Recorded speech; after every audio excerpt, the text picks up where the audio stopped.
सभी भक्तों को श्री शिवाय नमस्तुभ्यम हर हर महादेव ओम नमः शिवाय।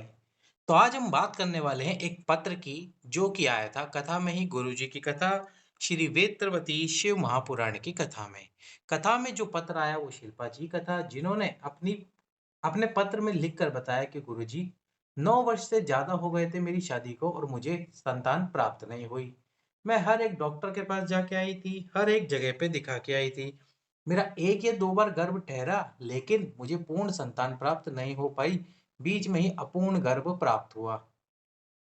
इसके बाद मैंने आपकी कथा सुनी। कथा सुनने के बाद में जैसे मैंने आपकी कथा सुनी, आपकी कथा में सफेद आंकड़े की जड़ का मैंने उपाय सुना।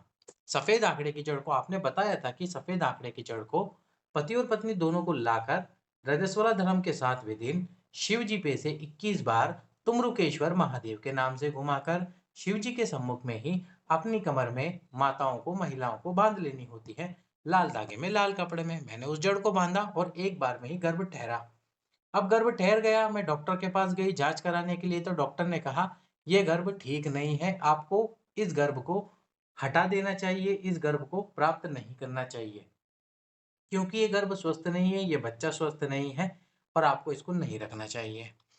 तो गुरुजी मैं दुखी हो गई क्योंकि इतने वर्षों बाद मुझे फिर से मौका मिला था माँ बनने का, लेकिन डॉक्टर ने कह दिया ये बच्चा उचित नहीं है, ठीक नहीं है। तो मेरे ही अड़ोस पड़ोस में रहने वाली कुछ माताएं और कुछ लोगों ने मुझे बताया कि जब कभी ऐसा हो जाए, कथाओं में कितने ही ऐसे पत्र आए हैं जब डॉक्टर ने ऐसा बोल दिया था जांच के बाद में कि आपको ये बच्चा नहीं रखना चाहिए, उसके बाद सभी ने एक उपाय किया, आपको भी वही उपाय करना चाहिए। कौन सा उपाय?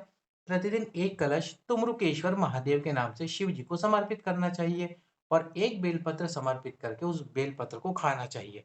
यदि बेलपत्र आपके पास में ना हो तो कोई बात नहीं, जो जल आप चढ़ा रहे हैं तुमरुकेश्वर महादेव के नाम से, उस जल को ही आपको पी लेना है, आचमन कर लेना है। कितनी बार? 3 बार पीना है, 3 बार आचमन करना है। आचमन करने का मतलब उस जल को अपने हाथ में लेकर उसको पीना है।